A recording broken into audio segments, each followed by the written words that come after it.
ഞാൻ കാർത്തിക് ഞാൻ Tushar on Radio Mango 91.9. ഈ കുട്ടിക്കാലത്ത് നമുക്ക് എന്തൊക്കെ പാഷൻ ഉണ്ടാവും? തുഷാരിക്ക് എന്തൊക്കെ പാഷൻ ഉണ്ടായിരുന്നു? പാഷൻ എന്ന് പറഞ്ഞു കഴിഞ്ഞാൽ വലുതാവുമ്പോൾ വലിയൊരു ജോലി കിട്ടണം, നല്ലൊരു കുറെ കാര്യങ്ങൾ വാങ്ങണം. ഹോബീസ് എന്തൊക്കെയായിരുന്നു? ഹോബീസ് പെയിന്റിങ്, അതുപോലെ തന്നെ ഡോൾ കളക്ഷൻ. എനിക്കും അത് തന്നെയായിരുന്നു. ഡോളും അതേപോലെ ഈ ചെറിയ ബൈക്സ് ഒക്കെ ഞാൻ കളക്ട് ചെയ്ത് വെക്കായിരുന്നു.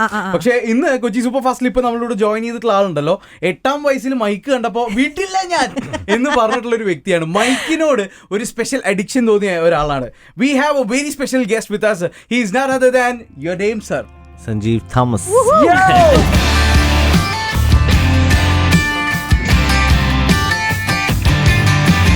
ആരാണ് സഞ്ജീവ്? കമോൺ, അപ്പോൾ നമുക്ക് അതിൽ തന്നെ സ്റ്റാർട്ട് ചെയ്യാം.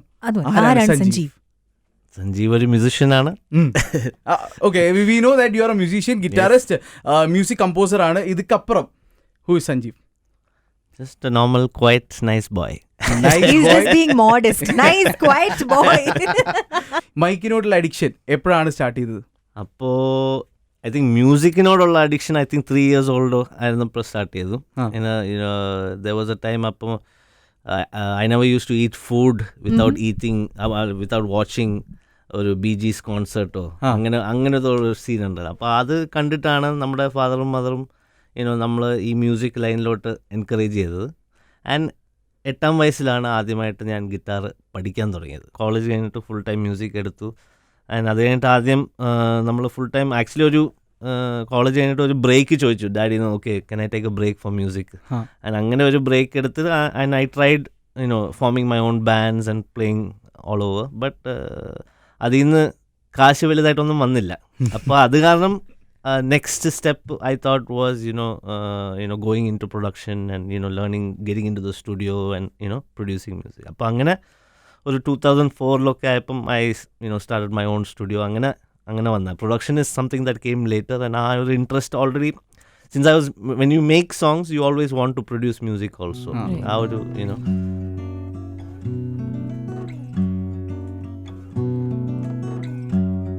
സ്നാപ്പ് ചെയ്യാം കേട്ടാ.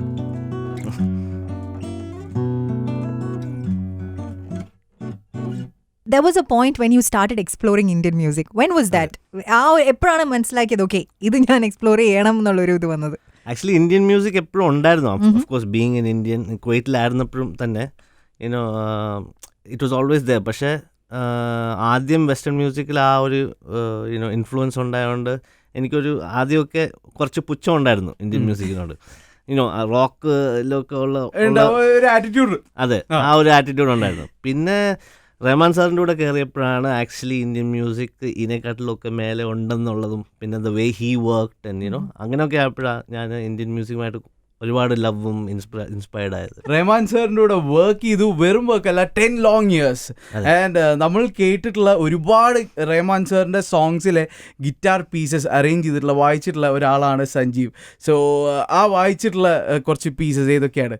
എൻ്റെ ആദ്യത്തെ തമിഴ് ഫിലിം വാസ് അഴകിയ തമിഴ് മകൻ.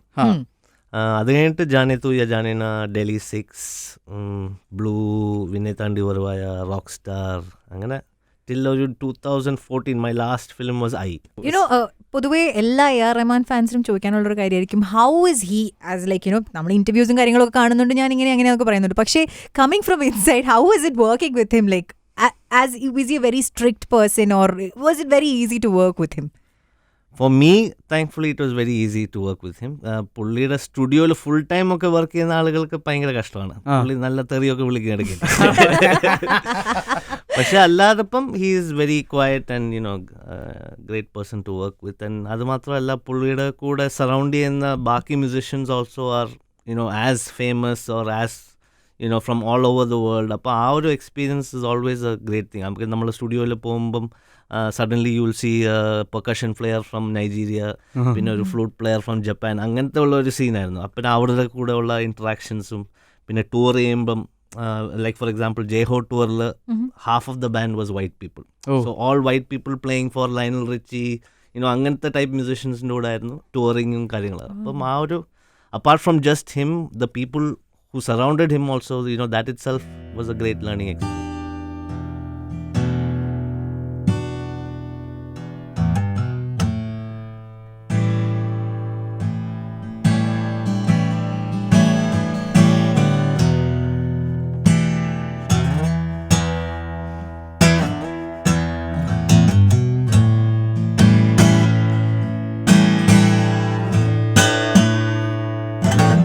സിദ് ശ്രീറാമും സഞ്ജീവും ഒരുമിച്ച് വരുമ്പോൾ അതൊരു സ്പെഷ്യൽ കോമ്പിനേഷനാണ്.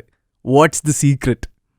അപ്പോൾ പുള്ളിയുമായിട്ട് ആക്ച്വലി 2012 ഇത് പുള്ളി റഹ്മാൻ ഗ്രൂപ്പിലോട്ട് വന്ന ആ സമയത്തായിരുന്നു. 2012 അടിയെ പാടിയപ്പം ആ ഒരു അപ്പം അത് കഴിഞ്ഞിട്ട് we started performing in the live shows with AR sir.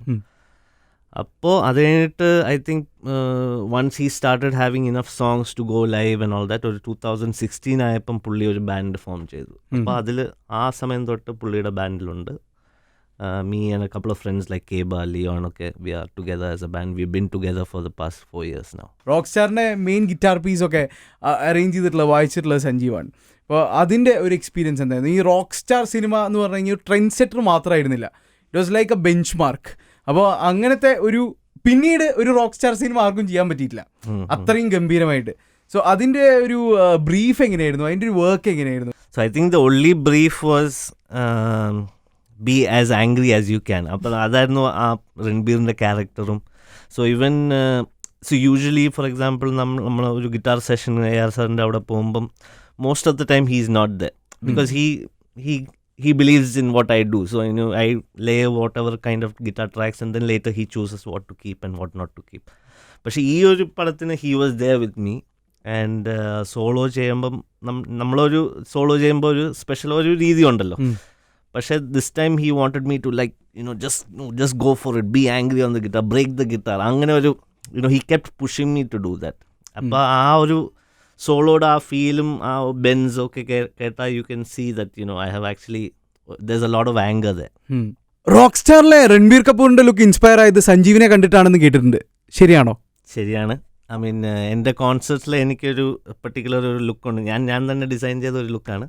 താഴെ ഒരു ധോത്തീസും പിന്നെ മേളിലൊരു ലോങ് ജാക്കറ്റും അങ്ങനത്തെ ഉള്ള ഒരു ലുക്കായിരുന്നു എൻ്റേത്. അപ്പം when it actually came to this movie ഈ രൺബീറിൻ്റെ ലുക്ക് ഡിസൈൻ ചെയ്ത ആ ടൈം വന്നപ്പം I think it was Neeta Lulla was the designer rock star പടത്തിൻ്റെ. അപ്പം പുള്ളിക്കാരി തന്നെ പറഞ്ഞു എന്നോട്, I mean even Ranbir's look was kind of design from your inspired from your costume. Okay. Anada parinde ghar aaja, ghar aaja, ghar aaja, ghar aaja.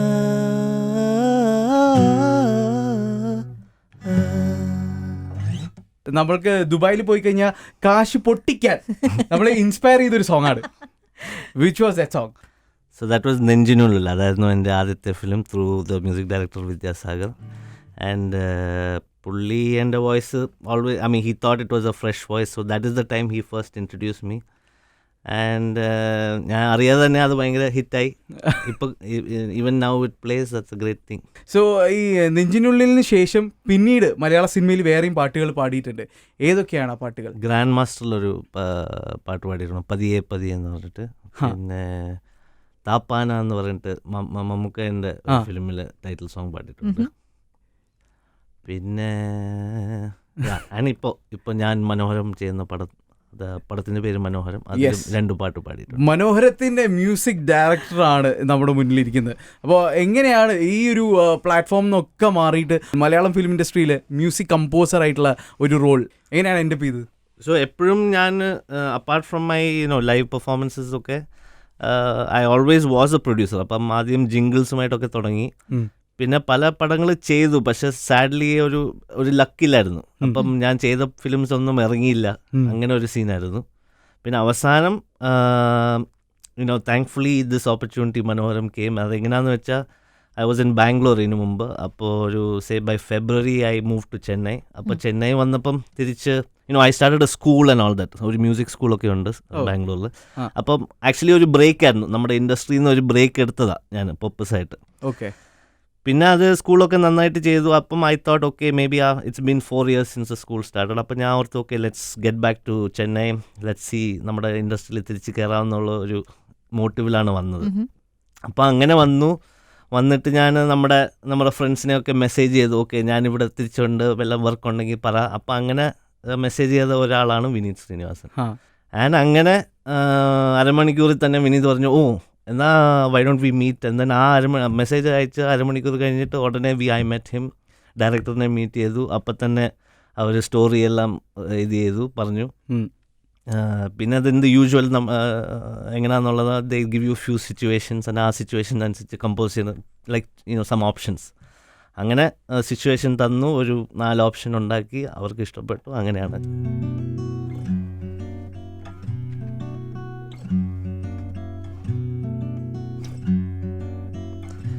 തേൻ തുള്ളി വീണെന്നു ഈ May നനഞ്ഞെന്നു ഹേ തോന്നലാണെന്നോ വെൺതൂവലായല്ലേ ഞാനോ മെല്ലെ മാറില്ലേ പാറുന്നു ദൂരത്തെങ്ങോ കാണും നേരങ്ങൾ പോരാതായെന്നോ നീ അറിയാതെയോ നിന്നെ തേടുന്നു ഏതോ കിനാവോ ആരും കാണാനിലവോ ഓ ഏതോ കിനാവോ ഏതോ പേര് ചൊല്ലാനോവോ